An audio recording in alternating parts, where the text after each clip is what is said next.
नमस्कार दोस्तों, Byju's exam prep IAS Hindi में आप सभी का स्वागत है। आज हम आपके सामने 1 नवंबर 2022 के समाचार विश्लेषण प्रस्तुत कर रहे हैं, जिसमें द हिंदू समाचार पत्र से संबंधित प्रमुख आलेखों को आधार बनाकर हम चर्चा करेंगे। साथ साथ उनसे संबंधित जो भी संभावित मुख्य परीक्षा के प्रश्न होंगे, उनकी उत्तर संरचना की भी हम चर्चा करेंगे। आज के अपने समाचार विश्लेषण को प्रारंभ करते हैं और हमारा जो पहला विषय है, the ambiguity of reservations for poor, unconstitutional और नॉट।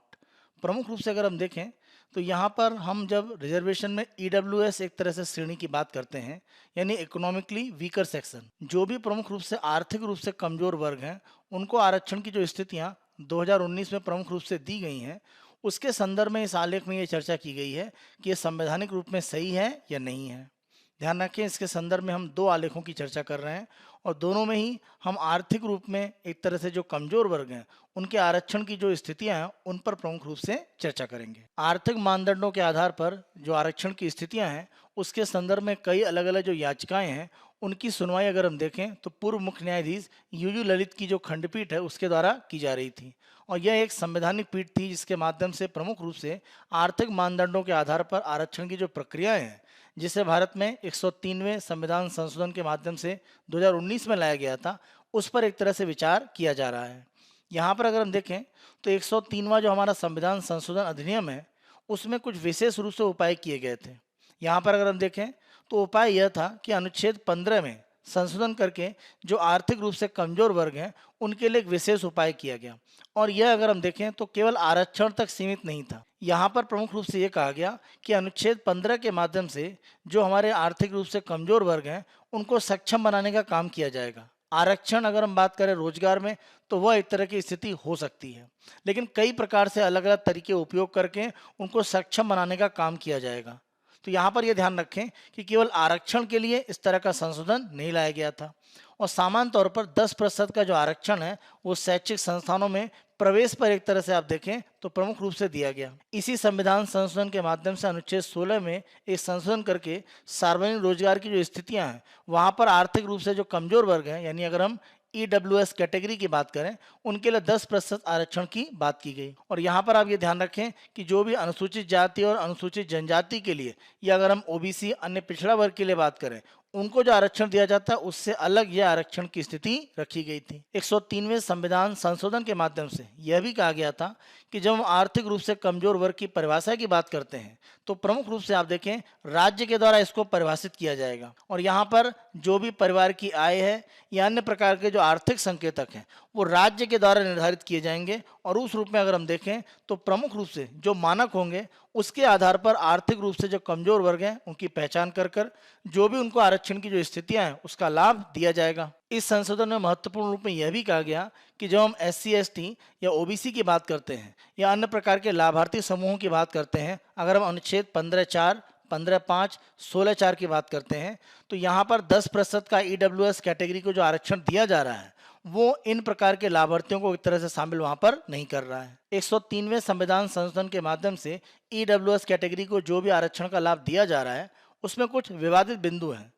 यानी कुछ ऐसे बिंदु हैं जिसके आधार पर यह कहा जा रहा है कि ये जो आरक्षण की स्थितियां हैं, इनको संवैधानिक रूप में रद्द किया जा सकता है, यानी ये गैर संवैधानिक है। और इसमें पहला जो आधार है, वो आर्थिक मानदंड के रूप में है। आर्थिक मानदंड में अगर हम देखें तो इंदिरा साहनी का एक निर्णय देखते हैं नवंबर 1992 का, जहां पर 9 न्यायाधीशों में से 8 के द्वारा यह निर्णय दिया गया था कि उस समय की तात्कालिक नरसिम्हा राव सरकार के द्वारा एक कार्यकारी आदेश जारी किया गया था। ध्यान रखें, कोई संवैधानिक संशोधन नहीं था, केवल एक एग्जीक्यूटिव ऑर्डर था और प्रमुख रूप से आर्थिक मानदंड के आधार पर 10% आरक्षण की बात की गई थी, उसको असंवैधानिक माना गया था। इंदिरा साहनी निर्णय में यह कहा गया कि आय और संपत्ति किसी व्यक्ति के पास है, उस आधार पर सरकारी नौकरी से उसको बहिष्कार करना या उसको नहीं मिलना, ये स्थितियां नहीं है। प्रमुख रूप से संविधान में सामाजिक पिछड़ेपन की बात की गई है, उसको लक्षित किया गया है। तो किसी भी तरह से आय और संपत्ति की जो स्थिति है, वो आधार आरक्षण के रूप में नहीं था, सामाजिक पिछड़ापन प्रमुख रूप से आधार था। तो इस रूप में आप देखें, इंदिरा साहनी का जो निर्णय था,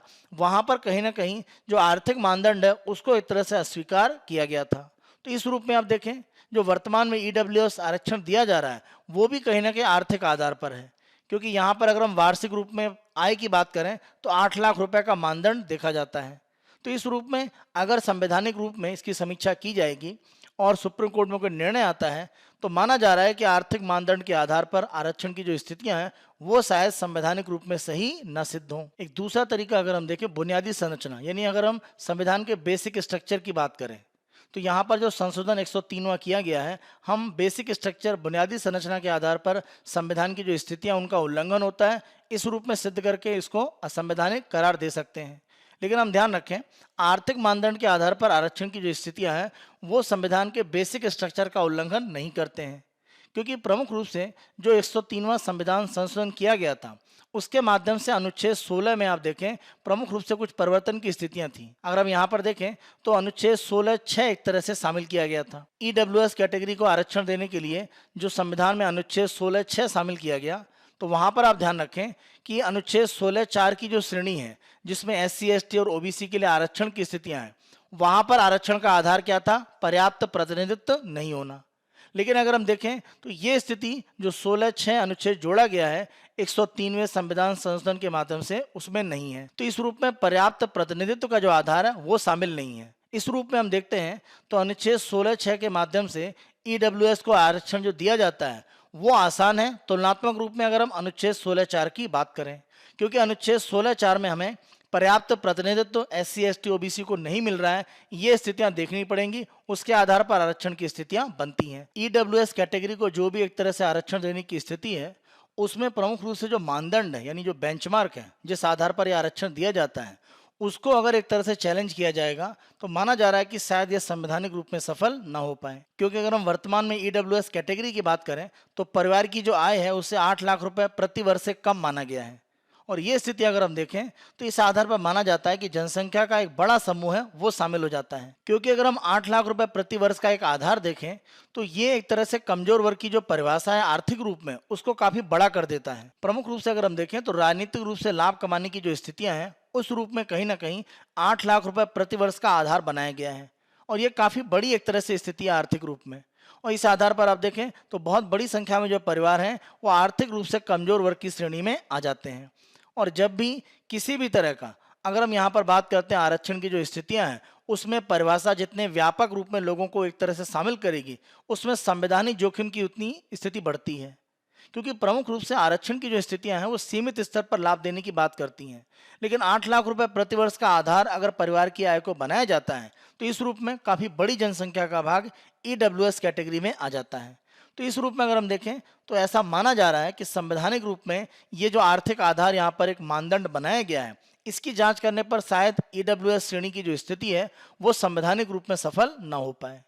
तो ये निर्णय सुप्रीम कोर्ट की तरफ से आएगा कि ये संवैधानिक रूप में सफल हो पाता है कि नहीं हो पाता, लेकिन कहीं ना कहीं इस पर विवाद की स्थितियां बन रही हैं, क्योंकि जैसा हमने इंदिरा साहनी जजमेंट में देखा कि आर्थिक आधार की जगह पर सामाजिक रूप से पिछड़ेपन की जो स्थिति है वो आरक्षण का कहीं ना कहीं आधार माना गया है। जैसा मैंने आपको बताया था ईडब्ल्यूएस कैटेगरी को जो आरक्षण दिया जा रहा है उसमें हम 2 आलेखों की चर्चा कर रहे हैं, और पहले आलेख की चर्चा को थोड़ा आगे बढ़ाते हुए एक और आलेख को देखते हैं, sequence of implementation EWS quota outcomes. यानी अगर ईडब्ल्यूएस एक तरह से आरक्षण को लागू किया जाता है तो क्या अलग अलग तरीके हो सकते हैं और उसके क्या परिणाम यहाँ पर प्रमुख रूप से आएंगे। भारत में अगर हम देखें तो आरक्षण की जो प्रणाली है उसको 2 रूप में लिया जाता है। एक आरक्षण कहलाता है ऊर्ध्वाधर आरक्षण, जिसको हम एक तरह से बोलते हैं वर्टिकल रिजर्वेशन। जब हम वर्टिकल रिजर्वेशन या ऊर्ध्वाधर आरक्षण की बात करते हैं तो इसका मतलब यह है कि जो भी एक तरह से समाज में वंचित और हाशिए पर पड़े सामाजिक समूह हैं, जैसे अगर हम SC ST और OBC की बात करें, उनके लिए प्रमुख रूप से परिभाषित किया गया था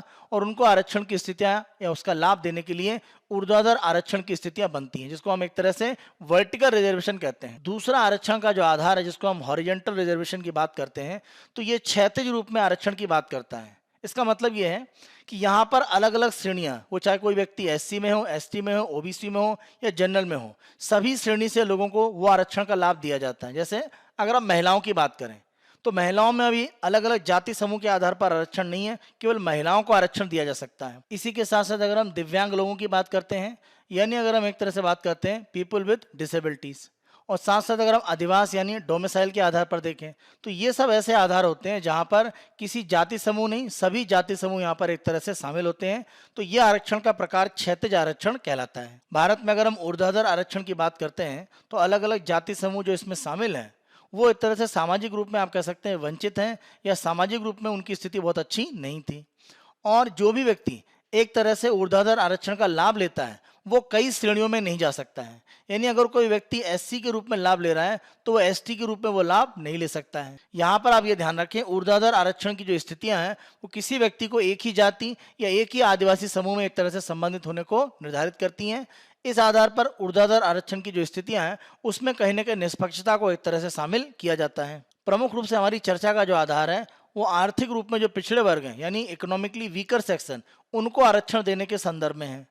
और इस आरक्षण को लेकर दो स्थितियां हो सकती हैं। अगर हम ईडब्ल्यूएस कैटेगरी को आरक्षण सबसे पहले देते हैं, इसका मतलब ये है कि ये आरक्षण एक तरह से जो भी अलग अलग प्रकार की ऊर्ध्वाधर आरक्षण है, जैसे एससी, एसटी और ओबीसी की बात करें, उससे पहले देने की स्थिति है। यानी खुली श्रेणी की एक तरह से जो सीटें होती हैं, यानी ओपन रूप में जिसको कोई भी एक तरह से जाति समूह उस श्रेणी को एक तरह से भर सकता है, यानी खुले रूप में जो सीटें होती हैं उनमें कोई व्यक्ति एक तरह से नामांकन करके वहां पर अपना दाखिला ले सकता है या वो रोजगार प्राप्त कर सकता है। उसके बाद एक तरह से ईडब्ल्यूएस को रखा जाए और बाद में एक तरह से ऊर्ध्वाधर आरक्षण दिया जाए। इस रूप में अगर हम देखें तो परिवार की जो आमदनी है वो वार्षिक रूप में 8 लाख रुपए से कम होनी चाहिए। और अगर ये आधार हम देखें तो भारत में लगभग 98% आबादी इसमें आ जाती है। यानी आप देखें ईडब्ल्यूएस कैटेगरी में अगर आप 8 लाख रुपए प्रति वर्ष एक परिवार की आमदनी के नीचे का स्तर लेते हैं तो लगभग 98% आबादी आरक्षण की श्रेणी में आ जाएगी। केवल 2% जो कह सकते हैं ज़्यादा अधिक आय वाले लोग हैं वो इस श्रेणी से हटेंगे। तो इस रूप में आप देखें यहाँ पर आरक्षण की जो स्थितियाँ हैं वो खुले आरक्षण जैसी स्थितियाँ हैं, क्योंकि 100% को आप एक तरह से नौकरी की जो बात कर रहे हैं कि कोई भी आकर ले सकता है, अब आप कह रहे हैं वही 98%। तो इसका मतलब ये है कि अगर आप ईडब्ल्यूएस यानी आर्थिक रूप से जो पिछड़े वर्ग हैं उस श्रेणी को बिल्कुल शुरुआत में आरक्षण में रख देते हैं, इस आधार पर आप बड़े पैमाने पर आरक्षण की स्थितियों का लाभ सभी को नहीं दे पाएंगे, क्योंकि इसमें जो भाग लेने वाले व्यक्ति उनकी संख्या बहुत बड़ी होगी। उस आधार पर आप आर्थिक रूप से पिछड़े वर्ग को आरक्षण दे पाएंगे ये सुनिश्चित नहीं है। यानी अगर हम पहला तरीका देखें कि ईडब्ल्यूएस को सबसे पहले आरक्षण दिया जाए तो ये बहुत अधिक सफल नहीं हो सकता। अगर हम ईडब्ल्यूएस को अंतिम रूप में एक तरह से लागू करते हैं तो इसका मतलब ये है कि जो ऊर्ध्वाधर आरक्षण है, यानी अगर हम एससी, एसटी, ओबीसी को आरक्षण की बात करें, वो आरक्षण एक तरह से दे दिया जाए, उसके बाद ईडब्ल्यूएस के पदों को भरा जाए।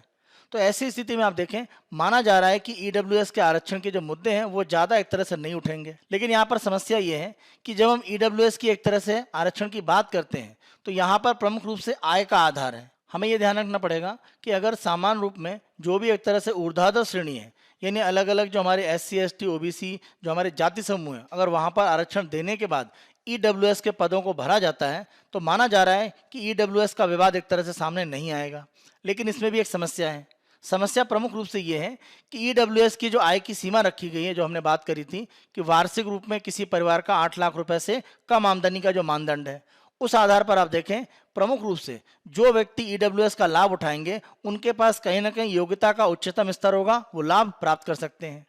तो इस रूप में आप देखें एससी, एसटी या जो ओबीसी हैं वो जिनके स्कोर उच्च रहे थे वो व्यक्ति संबंधित अपने कोटे में एक तरह से आरक्षण का लाभ प्राप्त कर चुके हैं। इसलिए जब हम ईडब्ल्यूएस कैटेगरी की बात करेंगे तो माना जा रहा है कि जो अगली जातियां हैं वहां पर एक तरह से लाभ की स्थितियां कहीं ना कहीं आसान हो जाएंगी। तो ये एक विवादित बिंदु बन रहा है कि जब हम आर्थिक रूप से पिछड़े वर्गों की बात कर रहे हैं तो एक तरह से एक विशेष जाति समूह के साथ में आरक्षण की स्थितियां जुड़ सकती हैं। तो दोनों स्थिति हम देखें, चाहे हम ईडब्ल्यूएस कैटेगरी को सबसे पहले भरते हैं या ईडब्ल्यूएस कैटेगरी को लास्ट में भरते हैं, दोनों स्थितियों में कुछ विवाद की स्थितियां बनती हैं। यहाँ पर सुप्रीम कोर्ट का जो निर्णय है वह अंतिम रूप में यह तय करेगा कि स्थितियां ईडब्ल्यूएस के आरक्षण को लेकर किस रूप में रहेंगी और कैसे इस आरक्षण को एक तरह से विवाद की स्थिति से अलग किया जाए। आज के अपने अगले आलेख को देखते हैं, the amendments to the IT rules 2021। प्रमुख रूप से अगर हम देखें तो इसके संदर्भ में जो घोषणा है वो भारत सरकार के द्वारा जून 2022 में ही कर दी गई थी। यानी एक तरह का जो ड्राफ्ट है वो सरकार के द्वारा जारी कर दिया गया था और लोगों से यानी पब्लिक से उनके ओपिनियन या उनकी राय मांगी गई थी। इंफॉर्मेशन टेक्नोलॉजी रूल्स 2021 यानी सूचना प्रौद्योगिकी नियम 2021 की अगर हम बात करें तो ये 28 अक्टूबर को अधिसूचित कर दिया गया है, जिसके बारे में अभी हमने बात करी कि इसका ड्राफ्ट जून 2022 में ला दिया गया था। जिस ड्राफ्ट को जून 2022 में एक तरह से लाया गया था उसमें कौन से संशोधन एक तरह से लागू किए गए हैं उन्हीं को प्रमुख रूप से हम यहाँ पर चर्चा कर रहे हैं। जैसा हमने चर्चा किया तो प्रमुख रूप से इलेक्ट्रॉनिक्स और आईटी मंत्रालय यानी ministry of electronics and information technology, इनके द्वारा 28 अक्टूबर को अधिसूचना जारी की गई है और यह अधिसूचना सूचना प्रौद्योगिकी नियम 2021 यानी आईटी नियम 2021 है। अगर हम पूरे कानून का नाम देखें तो सूचना प्रौद्योगिकी मध्यस्थ दिशा निर्देश और डिजिटल मीडिया आचार संहिता। तो ये संशोधन की जो प्रक्रिया है वो की गई है और सरकार ने इसको अधिसूचित कर दिया है। तो प्रमुख रूप से हम देखते हैं पहले आईटी नियम 2021 क्या है और कौन कौन से संशोधन यहाँ पर किए गए हैं। वैश्विक स्तर पर अगर हम देखें तो सोशल मीडिया जो मध्यस्थ है यानी सोशल मीडिया इंटरमीडियरी, जैसे अगर हम बात करते हैं फेसबुक, व्हाट्सएप, ट्विटर, इंस्टाग्राम, ये सब एक तरह से सोशल मीडिया मध्यस्थ हैं। तो वैश्विक स्तर पर आप देखें जिस तरह से इनका प्रभाव बढ़ता जा रहा है, आप देखें बड़े पैमाने पर सोशल इन्फ्लुएंसर अब एक तरह से आ चुके हैं जो अलग अलग प्रकार की गतिविधियों को प्रभावित करते हैं। तो इस रूप में सोशल मीडिया मध्यस्थ जो हैं उनको कहीं ना कहीं विनियमित करने की आवश्यकता है। इस प्रकार के सोशल मीडिया जो मध्यस्थ हैं उनका काम अगर हम देखें तो बहुआयामी प्रकृति का है, यानी सार्वजनिक विचारों को ये आकार देते हैं। किसी भी तरह के सोशल मीडिया प्लेटफॉर्म पर किसी भी तरह का राजनीतिक विचार अगर वायरल रूप में आगे बढ़ रहा है और आप देखें लोग इससे प्रभावित होते हैं और उसके प्रभाव में आकर कई प्रकार की घटनाएं भी हुई हैं भारत में। तो ये दिखाता है कि सार्वजनिक विचारों को कहीं ना कहीं इस प्रकार के सोशल मीडिया जो मध्यस्थ हैं वो बड़े पैमाने पर प्रभावित करते हैं। साथ साथ भाषण और अभिव्यक्ति की जो स्वतंत्रता है उसका अधिकार भी इसके साथ में कहीं ना कहीं जुड़ा हुआ है। इसी के साथ साथ अगर हम देखें तो सोशल मीडिया पर जो भी एक तरह से सूचना प्रमुख रूप से दी जा रही है और उनको किस तरह से संचालित किया जा रहा है, उनकी किस तरह से व्यवस्था रखी जा रही है, यानी उनका गवर्नेंस किस तरह से ये मध्यस्थ करते हैं, इसको लेकर जो तकनीक है वो लगातार बढ़ती जा रही है। तो नई नई तकनीक के माध्यम से जो सोशल मीडिया प्लेटफॉर्म है वो अपने प्रभाव को बढ़ा रहे हैं और ऐसी स्थिति में कहीं ना कहीं सरकारी जो नियम है उनके माध्यम से उनको विनियमित करना आवश्यक है। वैश्विक स्तर पर सोशल मीडिया का जो प्रभाव बढ़ता जा रहा है उसी को आधार बनाकर भारत सरकार के द्वारा एक नियामक ढांचे की बात की गई और भारत ने 2021 में पुराने जो भी एक तरह से नियम थे उनको हटाते हुए आईटी नियम 2021 को एक तरह से लाया और इस आधार पर जो हमारे सोशल मीडिया मध्यस्थ हैं उनकी स्थितियों को एक तरह से नियंत्रित करने का प्रयास किया गया, यानी वो स्वतंत्र रूप में खुले रूप में काम कर सकते हैं। सुरक्षित और विश्वसनीय इंटरनेट के आधार पर जो भी एक तरह से सोशल मीडिया मध्यस्थ काम कर रहे हैं वो अपने प्रभाव को बना सकते हैं, लेकिन सरकारी जो नियम है उसके आधार पर उनको कार्य करना होगा। आईटी नियम 2021 में अगर हम देखें तो जो संशोधन एक तरह से किए गए, जो सुधार किए गए हैं, उनके 3 प्रमुख रूप से उद्देश्य माने जाते हैं। कौन कौन से? सबसे पहला उद्देश्य ये था कि यह एक तरह से सुनिश्चित करना कि जो बड़े तकनीकी प्लेटफॉर्म है वो एक तरह से संवैधानिक रूप में जो अधिकार हैं अलग अलग प्रकार के व्यक्ति जो सोशल मीडिया प्लेटफॉर्म का उपयोग करते हैं उन अधिकारों को संरक्षित किया जाए। दूसरा, सोशल मीडिया के ये जो मध्यस्थ हैं इनके लिए शिकायत निवारण का जो ढांचा है वो मजबूत करना, यानी अगर फेसबुक, व्हाट्सएप, ट्विटर या इंस्टाग्राम को लेकर आपकी कोई शिकायत है तो उसके निवारण का जो तंत्र है वो इन सोशल मीडिया मध्यस्थों को देना होगा। ये दूसरा कह सकते हैं एक प्रमुख आधार था। तीसरा अगर हम देखें तो सरकार का उद्देश्य ये था कि भारत में जो स्टार्टअप एक तरह से अपने काम को शुरू कर रहे हैं तो अगर सोशल मीडिया मध्यस्थों को कुछ नियम कानून में लाया जाता है तो भारतीय स्टार्टअप जो तकनीकी क्षेत्र में काम कर रहे हैं उनके काम पर किसी तरह का प्रभाव ना पड़े। इन 3 आधारों को एक तरह से देखते हुए जो हमारा आईटी नियम 2021 है उसमें सरकार के द्वारा संशोधन किए गए हैं। सरकार के द्वारा जो संशोधन किए गए हैं उनको 2 श्रेणियों में एक तरह से बांटा गया है, यानी इसकी 2 कैटेगरी हैं। पहली कैटेगरी ये कहती है कि उपयोगकर्ता के जो हित हैं उनकी सुरक्षा एक तरह से सुनिश्चित की जाए और इसके लिए सोशल मीडिया जो मध्यस्थ हैं उनको अतिरिक्त दायित्व यहाँ पर दिए गए हैं। तो पहली श्रेणी का आधार यह है कि कहीं ना कहीं जो उपयोग करता है सोशल मीडिया के उनकी सुरक्षा को एक तरह से सुनिश्चित किया जाए। दूसरी जो श्रेणी है वो शिकायत निवारण के लिए कह सकते हैं एक अपीलीय तंत्र की स्थापना की बात करती है। भारत सरकार के द्वारा जो भी आईटी नियम 2021 में संशोधन किया गया है उससे अगर हम देखें तो सोशल मीडिया मध्यस्थों पर कुछ अतिरिक्त दायित्व आ चुके हैं। वो कौन से हैं उनको अगर हम देखें, पहला जो प्रमुख परिवर्तन किया गया है उसमें अगर हम देखें तो सोशल मीडिया मध्यस्थों को ये कहा गया है कि जो भी उनके एक तरह से प्लेटफॉर्म है वहां पर उनका उपयोग करने के संदर्भ में जो भी अलग अलग नियम या विनियम है, गोपनीयता की नीति है या उपयोगकर्ता के जो समझौते हो सकते हैं उसके बारे में आप उपयोगकर्ता को पहले एक तरह से सूचित कर दें और ये सूचना एक तरह से देकर उनकी मंजूरी लेने को यहाँ पर बाध्यता के रूप में बनाया गया है। और साथ साथ जो भी आपके एक तरह से प्लेटफॉर्म पर सामग्री है उसको नियंत्रित करने की जिम्मेदारी आपके ऊपर है। आप उपयोगकर्ता के माध्यम से ये सुनिश्चित करेंगे कि जो भी अलग अलग कह सकते हैं सामग्री को होस्ट वो आपके प्लेटफॉर्म पर कर रहे हैं, प्रदर्शित कर रहे हैं या साझा कर रहे हैं, अगर आवश्यकता पड़े तो उसे आप प्रतिबंधित कर पाएं। इस तरह का जो तंत्र है वो भी एक तरह से अधिकार क्षेत्र में डाल दिया गया है सोशल मीडिया के मध्यस्थों पर। जैसे अगर हम प्रमुख रूप से कृषि कानूनों के विरोध की बात करें तो अलग अलग सोशल मीडिया प्लेटफॉर्म का गलत रूप में उपयोग करके भारत सरकार को बदनाम करने का प्रयास किया गया। इस तरह की अगर कोई भी सामग्री सोशल मीडिया पर उपस्थित है तो उसको प्रतिबंधित करने की जो जिम्मेदारी है वो भी सोशल मीडिया मध्यस्थों पर डाल दी गई है। सोशल मीडिया मध्यस्थों को यह सुनिश्चित करना पड़ेगा कि उनके जो उपयोगकर्ता हैं वो प्रासंगिक जो भी भारत सरकार के नियम है उनका अनुपालन करते हैं। साथ साथ ये भी एक तरह से कि जो प्रतिबंधित सामग्री है उसको रोकने के लिए सोशल मीडिया मध्यस्थ के द्वारा उचित रूप में प्रयास किए जा रहे हैं और इस माध्यम से जो भी ऐसी सामग्री है जो देश की सुरक्षा या देश की सरकार के खिलाफ एक स्थिति को नकारात्मक बनाती है उसको हटाने की प्रक्रियाएं की जा सकें। यहाँ पर सोशल मीडिया मध्यस्थों को जो शक्ति दी गई है उसके आधार पर आप देखें भाषण और अभिव्यक्ति की जो स्वतंत्रता है उसको रोकने की अनुमति उनको भी है। यानी अगर भाषण और अभिव्यक्ति की स्वतंत्रता का उपयोग करके आप किसी भी रूप में देश के हितों को नुकसान पहुंचा रहे हैं तो इस तरह का जो कंटेंट है या इस तरह की जो सामग्री है उसको कहीं ना कहीं सोशल मीडिया मध्यस्थों को अपने प्लेटफॉर्म से हटानी पड़ेगी। तो ये भाषण और अभिव्यक्ति पर एक तरह से कह सकते हैं कुछ रोक लगाने की स्थितियां भी बनती हैं। सोशल मीडिया मध्यस्थों के लिए दूसरी प्रमुख रूप से जो चिंता का विषय है जो यहाँ पर संशोधन के माध्यम से एक अधिकार उनको दिया गया है कि उनको सुनिश्चित करना है वह प्रमुख रूप से संवैधानिक मूल अधिकारों के साथ जुड़ा हुआ है। जैसे अगर हम अनुच्छेद 14, 19 और 21 की बात करें, इन अनुच्छेद के आधार पर जो भी नागरिकों को स्वतंत्रता मिलती है उसको सुनिश्चित कराना इन सोशल मीडिया मध्यस्थों का एक तरह से दायित्व है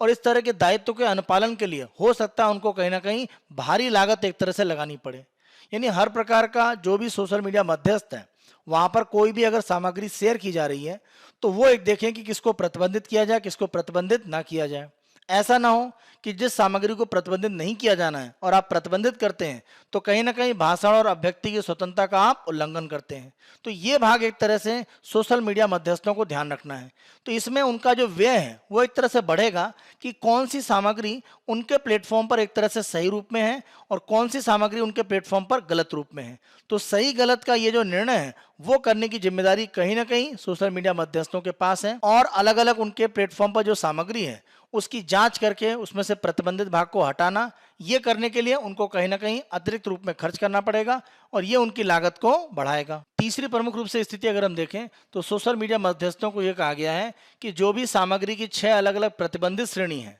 उन श्रेणी में अगर कोई शिकायत आती है तो आपको जो भी कह सकते हैं कि सूचना या सामग्री है या संचार का जो लिंक है उसे आपको अपने प्लेटफॉर्म से हटाने के लिए एक बाध्यकारी रूप में कदम उठाना पड़ेगा। प्रतिबंधित सामग्री की जो अलग अलग 6 श्रेणी है उसमें जो शिकायत की गई है उसको 72 घंटे के भीतर आपको कार्रवाई करके हटाना पड़ेगा। अंतिम रूप में सोशल मीडिया मध्यस्थों को यह कहा गया है कि उनकी जो सेवाएं हैं उसे उपयोगकर्ता तक आसानी से पहुंच बनाने के लिए उनको कार्य करना पड़ेगा और इसके लिए कह सकते हैं अलग अलग जनसंख्या के जो समूह हैं वहां तक उन्हें अपनी सेवाएं पहुंचाने का प्रयास करना पड़ेगा। जैसे अगर हम दिव्यांग व्यक्तियों की बात करते हैं या अलग अलग भाषाई जो पृष्ठभूमि के लोग हैं उनकी अगर हम भागीदारी की बात करते हैं तो इस रूप में अलग अलग भाषा में जो उनके प्लेटफॉर्म है वो विकसित होने चाहिए और दिव्यांग व्यक्ति आसानी से उसका उपयोग कर पाए यह उनको सुनिश्चित करना पड़ेगा और इस तरह की स्थिति लाने के लिए उनको अतिरिक्त रूप में कहीं ना कहीं व्यय करना पड़ेगा। साथ साथ ये भी कहा गया है कि जो भी उनके नियम या विनियम है, गोपनीयता की नीति है या उपयोगकर्ता का जो समझौता है जो सोशल मीडिया प्लेटफॉर्म को उपयोग करने से पहले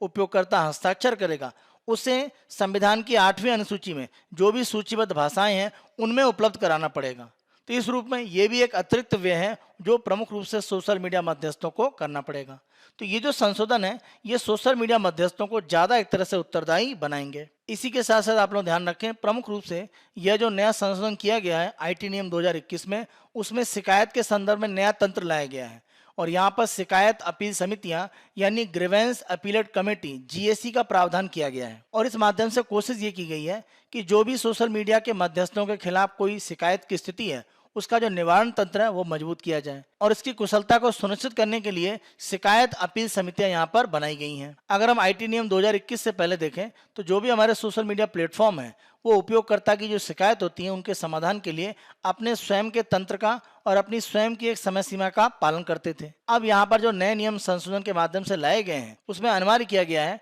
कि सभी सोशल मीडिया प्लेटफॉर्म एक शिकायत अधिकारी यानी ग्रीवेंस ऑफिसर को नियुक्त करेंगे जो 24 घंटे के भीतर शिकायत की प्राप्ति की जो सूचना है वो देगा और आने वाले 15 दिन के अंदर अंदर जो शिकायत है उसका निपटारा भी करेगा। वर्तमान में अगर हम देखें तो जो शिकायत करता है अगर उसकी शिकायत का समाधान शिकायत अधिकारी के द्वारा किया जाता है और वो उससे असंतुष्ट है तो उसके लिए किसी भी तरह का ढांचा उपस्थित नहीं है और यहाँ पर शिकायतकर्ता एक तरह से अपील करने की स्थिति में नहीं जा सकता है। सामान्य तौर पर माना जाता है कि शिकायत अधिकारी के खिलाफ वो जो अपील है वो एक तरह से उच्च न्यायालय या सर्वोच्च न्यायालय में जाकर कर सकता है। तो यहाँ पर हम देखें तो ये स्थिति थोड़ी सी कह सकते हैं विकर्ण। ये स्थिति अगर हम देखें तो उपयोगकर्ता के लिए बहुत अच्छी नहीं थी, क्योंकि अगर आप हाई कोर्ट या सुप्रीम कोर्ट में जाते हैं सोशल मीडिया के खिलाफ शिकायत के लिए, तो यहाँ पर आप देखें कि आपके संसाधन यानी आर्थिक रूप में और आपका जो समय है वो काफी एक तरह से यहाँ पर अतिरिक्त रूप में खर्च होता है, तो आपकी लागत यहाँ पर बढ़ती है। इसी समस्या के प्रमुख रूप से समाधान के लिए अगर हम देखें तो जो भी सोशल मीडिया प्लेटफॉर्म पर शिकायत अधिकारी की जो एक तरह से निर्णय होते हैं उनके खिलाफ अपील करने के लिए एक शिकायत अपील समितियां यानी ग्रीवेंस अपीलेट कमेटी का गठन यहाँ पर किया गया है। और ये कमेटी अगर हम देखें तो जो भी एक तरह से शिकायत के निर्णय होंगे सोशल मीडिया प्लेटफॉर्म के खिलाफ उनके एक तरह से अपील लेने के लिए प्रमुख रूप से कार्य करेगा।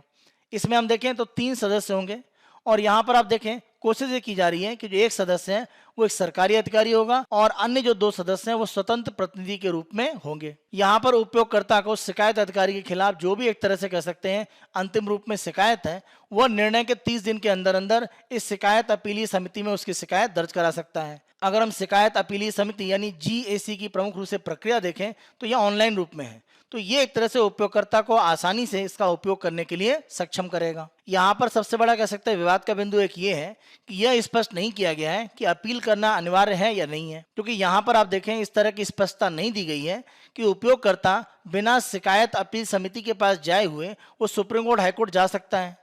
और अगर ऐसा होता है तो शिकायत अपीली जो समिति है उसकी जो कार्यविधि है वो कहीं ना कहीं यहाँ पर प्रश्न चिन्ह लग जाता है उस पर, क्योंकि अगर शिकायत अधिकारी के खिलाफ कोई अपील करनी है और व्यक्ति सुप्रीम कोर्ट हाईकोर्ट में चला गया तो शिकायत अपीली समिति का जो रोल है वो कहीं ना कहीं निर्धारित नहीं हो पाता है। तो इसके बारे में स्पष्ट नहीं कहा गया है कि शिकायत अधिकारी के खिलाफ अगर आप कोई शिकायत करना चाहते हैं तो बाध्य रूप में आपको शिकायत अपीली समिति में ही जाना पड़ेगा। तो व्यक्ति सीधे सुप्रीम कोर्ट हाईकोर्ट भी जा सकता है, सीधे अदालत में जाएगा। इसको रोकने को लेकर कोई तंत्र नहीं बनाया गया है। अगर ऐसा नहीं है तो व्यक्ति सीधे सुप्रीम कोर्ट हाईकोर्ट जा सकता है और GAC में वो अपील नहीं करेगा। यहाँ पर यह माना गया है कि ये जो शिकायत का निवारण तंत्र बनाया गया है ये ज्यादा जवाबदेह और कहीं ना कहीं अपीली तंत्र को उपयोगकर्ता के लिए अधिक सुलभ बनाता है। अगर हम यहाँ पर GAC यानी शिकायत अपीली समिति की बात करें तो इसके जो सदस्य हैं उनकी नियुक्ति केंद्र सरकार करती है। तो माना जा रहा है कि जो निर्णय है वो सरकार की तरफ से एक तरह से कुछ प्रभाव उसमें डाला जा सकता है या निर्णय पूर्वाग्रह से ग्रसित हो सकते हैं। तो इस तरह की एक आशंका यहाँ पर व्यक्त की गई है। इसी के साथ साथ एक समस्या ये है कि जो GAC है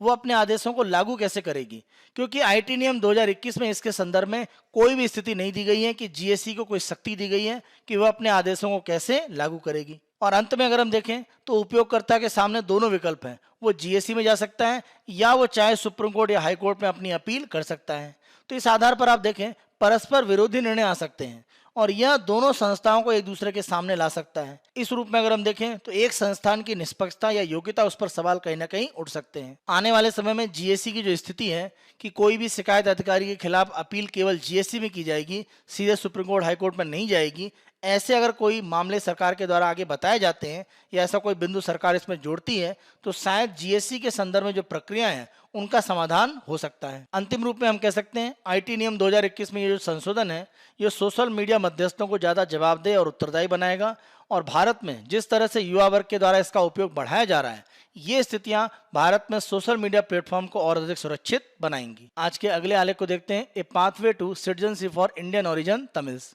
यहाँ पर भारतीय मूल के जो तमिल एक तरह से भारत में रह रहे हैं उनको भारत की नागरिकता देने के संदर्भ में अलग अलग जो पक्ष है उनकी चर्चा की गई है। प्रमुख रूप से इस आलेख का अगर हम संदर्भ देखें तो लगभग 4 दशक से भारत में लगभग 30,000 भारतीय मूल के जो तमिल हैं वो एक तरह से भारत में ही रह रहे हैं और तकनीकी रूप से अगर हम देखें तो उनको स्टेटलेस यानी किसी भी देश के नागरिकता का एक तरह से हिस्सा नहीं माना गया है। तो इस रूप में इनकी जो स्थितियां हैं वो पिछले 4 दशक से विषम रूप में बनी हुई हैं। यहाँ पर प्रमुख रूप से आलेख में एक तरह से माना गया है कि जिस तरह से भारत में एक तरह से वंशावली उनके संबंध है उसको देखते हुए और साथ साथ भारत श्रीलंका के साथ जो द्विपक्षीय एक तरह से दायित्व है उनको देखते हुए अंतर्राष्ट्रीय मानवीय सिद्धांत और अंतर्राष्ट्रीय जो भी अलग अलग शरणार्थी हैं उनके जो नियम है उनको देखते हुए भारत को इन लोगों को जो भारतीय मूल के तमिल हैं नागरिकता का लाभ देने पर विचार करना चाहिए। क्योंकि सामान्य तौर पर ब्रिटिश अगर हम औपनिवेशिक काल में देखें तो भारतीय मूल के जो तमिल हैं उनको गिरमिटिया मजदूर के रूप में एक तरह से बागानों में काम करने के लिए तमिलनाडु से श्रीलंका ले जाया गया था। जब हम गिरमिटिया मजदूरों की बात करते हैं तो ब्रिटिश समय में हम देखें श्रमिकों के रूप में काम करने के लिए बड़े पैमाने पर भारतीयों को फिजी, मॉरिशस, दक्षिण अफ्रीका और कैरिबियन सागर के जो देश हैं वहां पर एक तरह से ले जाया गया। और इसी श्रेणी में अगर हम देखें तो बड़े पैमाने पर भारतीय मूल के जो तमिल हैं उनको श्रीलंका में अलग अलग बागानों में काम करने के लिए ब्रिटिश सरकार के द्वारा ले जाया गया। यही प्रमुख रूप से आप देखें तो भारतीय मूल के तमिल हैं जो एक तरह से श्रीलंका में थे और बाद की स्थितियों में वो एक तरह से भारत में पहुंचे। ब्रिटिश सरकार के द्वारा इनको बड़े पैमाने पर श्रीलंका में बागानों में काम करने के लिए जरूर ले जाया गया, लेकिन इनके अधिकारों के संदर्भ में उन्होंने कभी भी एक तरह से ध्यान नहीं दिया। और इसी कारण से आप देखें जो श्रीलंकाई तमिल हैं या श्रीलंका में जो बहुसंख्यक समुदाय, अगर हम सिंगली की बात करते हैं तो उनके साथ में इनके अधिकारों का बड़े पैमाने पर संरक्षण नहीं हुआ और ये सामाजिक रूप में, आर्थिक रूप में बहुत निचले स्तर पर बने रहे। 1947 के बाद की स्थितियों में देखें, श्रीलंका में सिंगली जो राष्ट्रवाद है वो तेजी से उदय हुआ और ऐसी स्थिति में राजनीतिक और नागरिक रूप में जो भागीदारी है वह एक तरह से भारतीय मूल के जो तमिल हैं उनका श्रीलंका में नहीं रहा। यहाँ तक कि उनको श्रीलंका में नागरिकता के अधिकारों से भी वंचित कर दिया गया। और 1960 तक आप देखें 10 लाख के करीब एक स्टेटलेस आबादी के रूप में भारतीय मूल के जो तमिल हैं वो एक तरह से श्रीलंका में रह रहे थे। वोटिंग अधिकार उनके पास थे नहीं, नागरिकता का अधिकार उनके पास था नहीं और साथ साथ जाति और भाषाई अल्पसंख्यक के रूप में थे। तो इस रूप में कहीं ना कहीं उनको दोहरा नुकसान श्रीलंका में हो रहा था। भारतीय मूल के जो भी तमिल श्रीलंका में थे उनको भारत में नागरिकता देने की जो स्थितियां हैं और उनके प्रत्यावर्तन करना, यानी उन्हें श्रीलंका से भारत में लाकर नागरिकता की स्थिति अंतिम रूप में देना, इसके लिए समझौता 1964 और 1974 में किया गया। 1964 का जो समझौता है वो सिरिमाओ भंडारनायके और लाल बहादुर शास्त्री के बीच में किया गया और 1974 का समझौता सिरिमाओ भंडारनायके और इंदिरा गांधी के बीच में किया गया। और इसमें आप देखें 6 लाख लोगों को एक तरह से भारत में प्रत्यावर्तित किया गया, यानी श्रीलंका से भारत में लाया गया और भारतीय नागरिकता प्रदान की गई। तो इस प्रकार आप देखें भारतीय मूल के जो तमिल हैं जो 1982 के आसपास भारत लौटे उनको नागरिकता देने की प्रक्रियाएं शुरू हुई। लेकिन यही अगर हम देखें तो समय था जब श्रीलंका में प्रमुख रूप से एलटीटी का एक तरह से प्रभाव बढ़ा और श्रीलंकाई मूल के जो तमिल थे उनका एक तरह से सिंघली लोगों के साथ में जो संघर्ष था वो एक गृह युद्ध के रूप में बढ़ा। और एलटीटी ने जिस तरह से श्रीलंका सरकार के साथ में युद्ध की स्थितियां की उसका प्रभाव ये रहा कि जो श्रीलंकाई तमिल हैं और भारतीय मूल के जो तमिल हैं वो एक तरह से बड़े पैमाने पर भारत में शरण मांगने के लिए तैयार हुए। तो केवल भारतीय मूल के जो तमिल हैं वही नहीं, श्रीलंकाई मूल के जो तमिल थे वो भी भारत में शरण लेने का प्रयास कर रहे थे। और इस प्रक्रिया में आप देखें गृह मंत्रालय के द्वारा भारत में जुलाई 1983 के बाद जो भी भारत में एक तरह से पहुंचे हैं लोग उनको नागरिकता देने पर प्रतिबंध लगा दिया गया। और इस प्रक्रिया में आप देखें कि नागरिकता देने की जो स्थितियां वो एक तरह से पीछे हो गई, क्योंकि भारत सरकार और तमिलनाडु सरकार जो भी शरणार्थी हैं उनके कल्याण और पुनर्वास पर ज़्यादा ध्यान दे रही थी। अगले 40 वर्षों में आप देखें यानी 1982 के बाद और आज के समय तक भारतीय मूल के जो तमिल हैं उनकी कानूनी स्थिति काफ़ी खराब हो गई, क्योंकि श्रीलंकाई जो तमिल थे उनके साथ में उनको शरणार्थी का दर्जा भारत में दिया गया। और इस रूप में आप देखें माना यह गया 1983 के बाद जो भी एक तरह से भारतीय मूल के जो तमिल हैं जो श्रीलंका से भारत में पहुंचे वो गैर कानूनी रूप से पहुंचे, उनके पास उचित दस्तावेज नहीं था। और जो भी एक तरह से हमारा नागरिकता संशोधन का एक्ट था 2003 का, उसके अनुसार उनको अवैध प्रवासी का दर्जा दे दिया गया, यानी भारत की नागरिकता मिलने के संदर्भ में उनकी स्थितियां काफ़ी हद तक खराब हो गई और इसीलिए वह भारत में स्टेटलेस यानी किसी भी देश के नागरिक न होने की स्थिति में अभी भी रह रहे हैं। तो यहाँ पर यह माना जा रहा है कि उनकी नागरिकता की जो स्थिति है उसके संदर्भ में जो स्थितियां एक तरह से रुकी हुई हैं, जो बाधाएं बनी हुई हैं, उसको दूर करके उनको नागरिकता देने का प्रयास करना चाहिए। भारतीय मूल के जो भी तमिल हैं जो श्रीलंका से भारत में पहुंचे हैं उनको राज्य विहीन जो स्थिति है उससे अलग हट के भारत के नागरिकता देने के संदर्भ में कुछ कह सकते हैं कि निर्णय भी यहाँ पर हुए हैं भारतीय अदालतों में। जैसे अगर हम पी उलगनाथन बनाम भारत सरकार के 2019 का निर्णय देखें तो कोट्टापट्टू और मंडपम जो शिविर है वहाँ पर भारतीय मूल के जो तमिल रह रहे हैं उनको नागरिकता देने पर विचार करने के लिए न्यायालय के द्वारा कहा गया। न्यायालय ने स्पष्ट रूप से कहा कि भारतीय मूल के जो तमिल हैं और श्रीलंकाई मूल के जो तमिल हैं उनके बीच में अंतर है और यह अंतर स्पष्ट रूप में एक तरह से मान्यता दिया जाना चाहिए। और इस आधार पर भारतीय मूल के जो तमिल हैं उनको भारतीय संविधान के अनुच्छेद 21 के अंतर्गत मौलिक अधिकार का एक तरह से लाभ मिलना चाहिए। और इसके लिए सरकार को एक तरह से मानवीय दृष्टिकोण अपनाते हुए, क्योंकि केंद्र सरकार के पास नागरिकता में छूट देने के अधिकार हैं, उन शक्तियों का उपयोग करें और भारतीय मूल के जो तमिल जो श्रीलंका से भारत में आए हैं उनको नागरिकता देने की प्रक्रियाएं की जाएं। इसी प्रक्रिया में आप देखें इस वर्ष 11 अक्टूबर को अभिरामी एस बनाम द यूनियन ऑफ इंडिया 2022 के निर्णय में प्रमुख रूप से कहा गया कि भारतीय मूल के तमिल जो श्रीलंका से भारत में आए हैं उनको राज्य विहीन स्थिति से अलग करके उनको नागरिकता देना चाहिए। क्योंकि अगर हम नागरिकता संशोधन कानून 2019 की बात करें तो अफगानिस्तान, पाकिस्तान और बांग्लादेश से जो हिंदू एक तरह से भारत में आए हैं उनको नागरिकता देने की स्थितियां एक तरह से बन रही हैं। इस आधार पर भारतीय मूल के जो भी एक तरह से तमिल शरणार्थी हैं जो श्रीलंका से भारत में आए हैं उनको भी शरण देने की स्थितियां बननी चाहिए। इस रूप में भारतीय मूल के तमिल जो श्रीलंका से भारत में आकर बसे हुए हैं और लगभग इनकी संख्या अगर हम देखें 30,000 के आसपास है, तो उनको नागरिकता देने की स्थितियां बननी चाहिए। और हम देखें 2019 का जो हमारा नागरिकता संशोधन का कानून है उसके माध्यम से ये स्थितियां हो सकती हैं। जिन व्यक्तियों के पास किसी भी देश की नागरिकता नहीं है उनको नागरिकता देने की जो स्थितियां हैं वो प्रक्रिया अलग अलग देशों में संचालित हुई है और भारत में भी हो सकती है।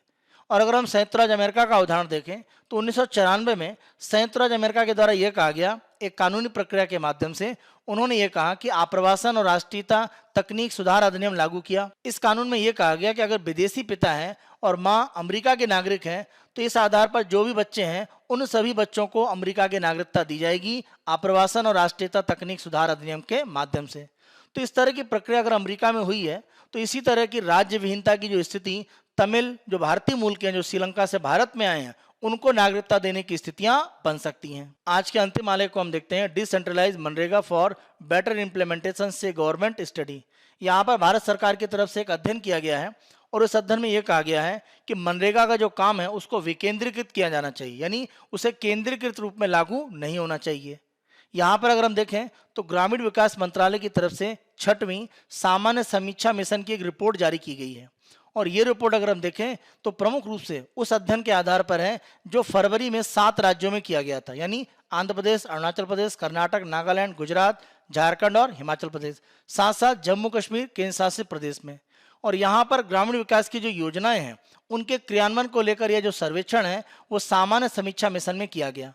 और रिपोर्ट में यह कहा गया कि मनरेगा में जो भी एक तरह से कार्य करने की जो सूची है उस सूची में विविधीकरण होना चाहिए, यानी सूची को व्यापक रूप में बनाया जाए। उस सूची को कठोर रूप से फिक्स न कर दिया जाए कि भाई मान लीजिए ये 10 आपके अलग अलग कार्य हैं, केवल यही कार्य मनरेगा में हो सकते हैं। कार्य करने की जो स्थितियां उसमें व्यापकता आनी चाहिए जिससे कि मनरेगा में अलग अलग कार्य को कर रोजगार की जो स्थितियां हैं वो तो हम एक तरह से सुनिश्चित करते ही हैं, इसी के साथ साथ ग्रामीण क्षेत्र में अलग अलग भागों में विकास की स्थितियां भी हो सकती हैं। तो कार्यों की श्रेणी जो सूचीबद्ध है उससे अलग हटकर एक व्यापक श्रेणी होनी चाहिए जहां पर जमीनी स्तर पर एक लचीलापन दिया जाए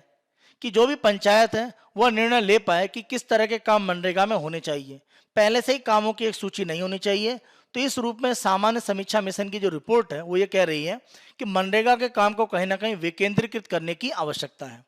साथ साथ इस प्रकार के अध्ययन की जो रिपोर्ट आई है उसमें यह भी कहा गया है कि फंड वितरण में लगातार देरी हो रही है और इसके लिए एक रिवॉल्विंग फंड बनना चाहिए, यानी ऐसा फंड होना चाहिए कि अगर केंद्र सरकार की तरफ से फंड में देरी होती है तो इस रिवॉल्विंग फंड के माध्यम से मनरेगा में एक तरह से जो भुगतान की स्थितियां उनको किया जाए। क्योंकि इस तरह के मामले भी जांच में सामने आए हैं कि बहुत से राज्यों में अगर एक तरह से काम पूरा नहीं हो पा रहा है तो जो भी एक तरह से वहां पर संस्था काम कर रही है वह संस्था स्वयं पैसा लगाकर मनरेगा का काम पूरा कर रही है। तो इसके लिए फंड की जो कमी है वो एक समस्या दिख रही है और इसका समाधान यही है कि एक रिवॉल्विंग फंड होना चाहिए, मतलब ये फंड समाप्त ना हो और अगर केंद्रीय फंड नहीं आ रहा है तो इस रिवॉल्विंग फंड के माध्यम से मनरेगा के भुगतान किए जाएं। अगर ये सुधार लागू होते हैं तो आने वाले समय में मनरेगा की जो स्थिति है उनको बेहतर रूप में हम ग्रामीण विकास में उपयोग कर सकते हैं। ध्यान रखें, हमने ये जो समाचार चर्चा किया है ये समाचार छोटे रूप में एक सूचना है। आप सभी लोग स्पष्ट रूप से ये ध्यान रखें कि प्रारंभिक और मुख्य परीक्षा की तैयारी सिविल सेवा में अलग अलग नहीं है। आप प्रारंभिक परीक्षा में जो भी पढ़ते हैं उसको मुख्य परीक्षा में उदाहरण के रूप में, एग्जाम्पल के रूप में अपना जो विश्लेषण है उसको पुष्ट करने, सिद्ध करने के लिए उपयोग कर सकते हैं। और इसी कड़ी में आप देखें ये जो सामान्य समीक्षा मिशन की रिपोर्ट आई है इसमें मनरेगा में सुधार के लिए जो बातें कही गई हैं वो मनरेगा के मूल्यांकन के किसी भी मुख्य परीक्षा के प्रश्न में आप उपयोग कर सकते हैं। और आप देखें मनरेगा स्कीम 2005 का कानून है, 2006 में लागू हुई थी। आज अगर हम देखें तो लगभग 16 साल इस योजना को लागू हुए हो रहे हैं। तो इसके मूल्यांकन की स्थितियों के बारे में कभी भी मुख्य परीक्षा में प्रश्न पूछा जा सकता है। तो यहाँ पर ये जो कह सकते हैं निष्कर्ष निकाले गए हैं इस सामान्य समीक्षा मिशन की रिपोर्ट में, इसे आप ध्यान रखें और यह आप मुख्य परीक्षा में उत्तर में मनरेगा के मूल्यांकन के संदर्भ में उपयोग कर सकते हैं। आज के हमारे समाचार विश्लेषण की चर्चा के आधार पर मुख्य परीक्षा के जो संभावित प्रश्न हैं उनको देखते हैं। पहले प्रश्न को देखते हैं, आर्थिक रूप से कमजोर वर्ग के आरक्षण के संबंध में विभिन्न विवादों की आलोचनात्मक समीक्षा करें। 15 अंकों का प्रश्न, 250 शब्दों में आपको इसका उत्तर लिखना है। उत्तर संरचना देखते हैं, भूमिका आर्थिक रूप से कमजोर वर्ग के आरक्षण को समझाइए। किस रूप में ये एक तरह से दिया गया 2019 में। मुख्य भाग में भारत में आरक्षण का आधार, लागू करने में संवैधानिक पक्ष और आर्थिक मानदंड का आधार क्या है वो प्रमुख रूप से आप देखें। आपको आलोचनात्मक समीक्षा करनी है, मतलब ऐसे कौन से बिंदु हैं जिसके आधार पर ईडब्ल्यूएस का जो आरक्षण है उसको रद्द करने की स्थितियां या गैर संवैधानिक बनाने की स्थितियां हो सकती हैं। निष्कर्ष में आप बताएं, सुप्रीम कोर्ट के निर्णय के आधार पर आर्थिक रूप से कमजोर वर्ग के आरक्षण के विवाद को समाप्त करने में मदद मिलेगी, क्योंकि अंतिम रूप में यही निर्णय ईडब्ल्यूएस आरक्षण की स्थितियों को सही रूप में सिद्ध कर पाएगा। आज के दूसरे प्रश्न को देखते हैं। सोशल मीडिया मध्यस्थों की बढ़ती भूमिका को मान्यता देते हुए भारत सरकार आईटी नियम 2021 के संशोधित रूप को भारत में लागू कर रही है। उपरोक्त कथन की समीक्षा करें। 15 अंक और 250 शब्दों की सीमा में आपको इसका उत्तर लिखना है। उत्तर संरचना देखते हैं। भूमिका, आईटी नियम 2021 क्या है, जो संशोधन किया गया, प्रमुख रूप से क्यों किया गया था, उसको संक्षिप्त रूप में आप बताएं। मुख्य भूमिका में सोशल मीडिया मध्यस्थों का महत्व क्या है वो बताएं। इस नए नियम की आवश्यकता क्यों थी, जो हमने चर्चा करा है वो बताएं। और नए शुरू किए गए शिकायत अपील समितियां सोशल मीडिया मध्यस्थों को नियंत्रित करने में क्या भूमिका निभाएंगे वो आप बताएं। निष्कर्ष में आप बता सकते हैं, सोशल मीडिया मध्यस्थों का महत्व सामाजिक, आर्थिक और राजनीतिक पक्षों में तेजी से बढ़ा है। इस आधार पर इनके नियंत्रण के लिए कानूनी ढांचे की आवश्यकता थी। तो दोनों हमारे मुख्य परीक्षा के जो प्रश्न हैं उनकी उत्तर संरचना की हमने चर्चा की है। आप लोग इसका उत्तर लिखें और कोशिश करें कि उत्तर का जो भी एक तरह से लिखा हुआ भाग है उसको कमेंट बॉक्स में शेयर करें, जिससे कि अलग अलग अभ्यर्थी जो भी उत्तर को देखें वो एक दूसरे के उत्तर को देखकर ये अनुमान लगा सकते हैं कि स्थितियां उत्तर को लेकर क्या हैं, क्या सुधार हो सकते हैं, कौन सा उत्तर ज़्यादा बेहतर है। तो आप अभ्यर्थियों के बीच में आप देखें, तुलनात्मक रूप में एक जो अध्ययन है वो कमेंट बॉक्स में अगर आप मुख्य परीक्षा के उत्तर लिखेंगे तो उस आधार पर हो सकता है। ये हमारा 1 नवंबर 2022 का समाचार विश्लेषण है। आने वाले दिनों में अन्य दिनों के समाचार विश्लेषण हम आपको इसी तरह से उपलब्ध कराते रहेंगे। Byju's exam prep IAS Hindi को आप बहुत अधिक पसंद कर रहे हैं। अधिक से अधिक संख्या में लाइक करें, शेयर करें। और अभी तक अगर आपने हमारे Byju's exam prep IAS Hindi YouTube channel को सब्सक्राइब नहीं करा है तो हमारे यूट्यूब चैनल को आज ही सब्सक्राइब करें। धन्यवाद।